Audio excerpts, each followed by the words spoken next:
Hello everyone, welcome back to my YouTube channel Sai Khushi creations. आज के video में मैं आपको दिखाने वाली हूँ आप अपने लड्डू गोपाल का पंचामृत स्नान किस प्रकार से कराएं। तो चलिए वीडियो शुरू करते हैं। सबसे पहले तो आपको अपने लड्डू गोपाल की मूर्ति ले लेनी है। लड्डू गोपाल का, युगल सरकार का, किसी का भी आप इस विधि से स्नान करा सकते हैं। फिर मैंने धूप बत्ती प्रज्वलित करके रखी है। तो स्नान कराने से पहले भगवान के लिए धूप बत्ती प्रज्वलित करके रखें। साथ में आप सामग्री देखते हैं। आपको लेना है जल, कच्चा दूध ना हो तो नॉर्मल दूध भी ले सकते हैं आप। उसके बाद आपको लेनी है दही। तो दही जो है अगर फ्रिज की ठंडी हो तो उसे बाहर निकाल के रूम टेम्परेचर पे कर लें, फिर ही भगवान का स्नान कराएं। फिर लेनी है चीनी या फिर बूरा। फिर आपको लेना है शहद लेने के बाद आपको घी लेना है। घी थोड़ा सा कम लेंगे और घी पिघाल लेंगे। पिघलने के बाद भी आपको ये ध्यान रखना है कि एकदम गरम पिघलाया हुआ घी भगवान पर ना डालें, उसे नॉर्मल रूम टेम्परेचर पे कर भगवान का स्नान कराएं। फिर आपको तुलसी और फूल के पत्ते लेने हैं। तो तुलसी और फूल के पत्ते भी मैंने ले लिए हैं। और भगवान का अंग पोषण करने के लिए यानी पूछने के लिए एक टॉवल लेना है। फिर भगवान का श्रृंगार कराने के लिए उनकी ड्रेस, आभूषण, मुकुट इत्यादि भी आपको ले लेने हैं ताकि आप उनसे भगवान का श्रृंगार कर सकें। तो ये सब सामग्री मैंने ले ली है। अब भगवान का अभिषेक करते वक्त आप विष्णु सहस्त्र नाम चला सकते हैं। विष्णु सहस्त्र नाम नहीं चलाना हो तो आप कोई सा भी भजन गा सकते हैं। भगवान श्री कृष्ण का मंत्र बोल सकते हैं। ओम नमः भगवते वासुदेवाय नमः बोल सकते हैं। कुछ भी बोलकर या भजन गाते हुए भगवान श्री कृष्ण का अभिषेक कराएं। तो मैंने सबसे पहले भगवान को धूप दिखाई है और उसके बाद पंचामृत से स्नान कराएंगे। तो पंचामृत की पांचों चीज़ें मैंने आपको दिखा दी। मैंने एक अलग प्लेट रखी है ताकि भगवान का अभिषेक कराने के बाद ये जो पंचामृत बनेगा इसे सभी घर वाले, सभी लोग प्रसाद के रूप में, चरणामृत के रूप में ग्रहण कर सकें। तो सबसे पहले थोड़ा जल चढ़ाएंगे, फिर दूध चढ़ाएंगे, फिर दही चढ़ाएंगे। दही चढ़ाने के बाद जो है हम लोग शहद चढ़ाएंगे, घी चढ़ाएंगे।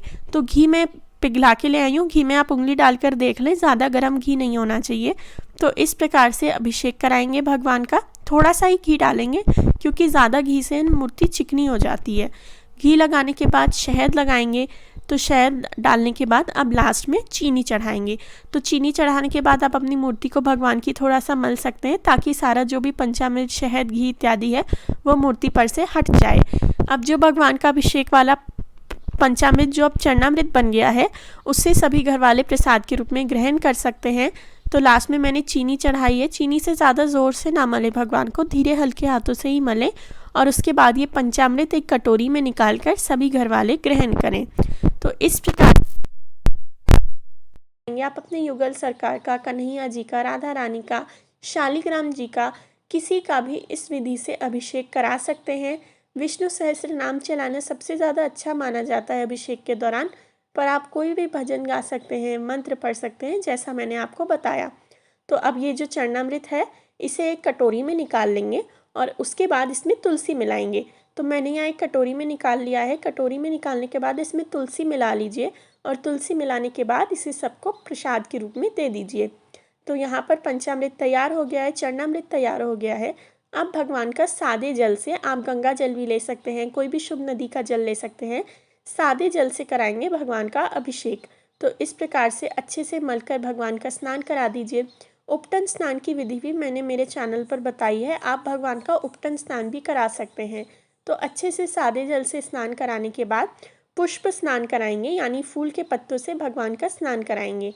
तो इस प्रकार से फूल के पत्तों से मैंने भगवान का स्नान करा दिया है और लास्ट में सादा जल अर्पित करके भगवान का स्नान इस प्रकार से कंप्लीट करें।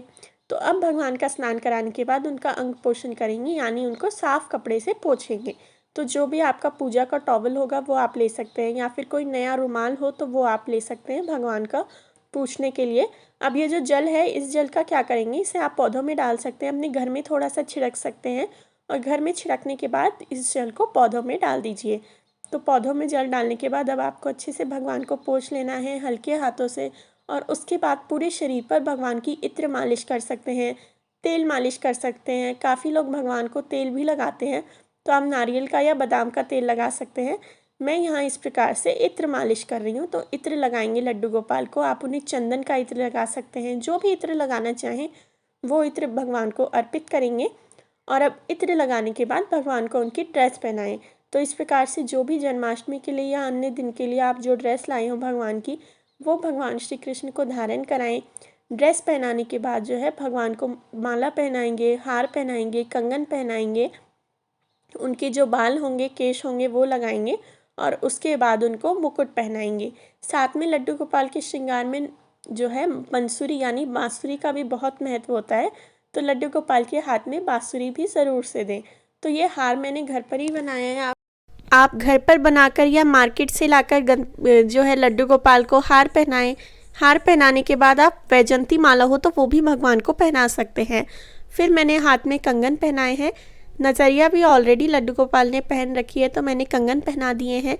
कंगन पहनाने के बाद जो है तिलक करेंगे, तो गोपी चंदन, पीला चंदन जो मिल जाए उसकी सहायता से भगवान का तिलक कर सकते हैं। गोपी चंदन भगवान श्री कृष्ण को सबसे अधिक प्रिय होता है, तो अगर गोपी चंदन मिल जाए तो उससे तिलक करें। फिर भगवान को केश पहना देंगे, मुकुट लगा देंगे, हाथ में बंसुरी दे देंगे। तो इस तरीके से जन्माष्टमी के दिन लड्डू गोपाल का अभिषेक कराएं और श्रृंगार करें। तो मैंने मुकुट भी पहना दिया है, लड्डू गोपाल का श्रृंगार पूर्ण हो गया है। आप चाहें तो भगवान को तुलसी माला भी पहना सकते हैं।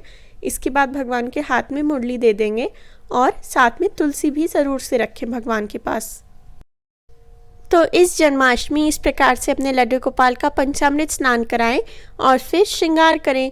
वीडियो अच्छा लगा हो तो वीडियो को लाइक करें। मेरे चैनल साईं खुशी क्रिएशंस को ऐसे और वीडियोस के लिए ज़रूर से सब्सक्राइब करें। Thank you very much for watching. Please like, share and subscribe. Thank you.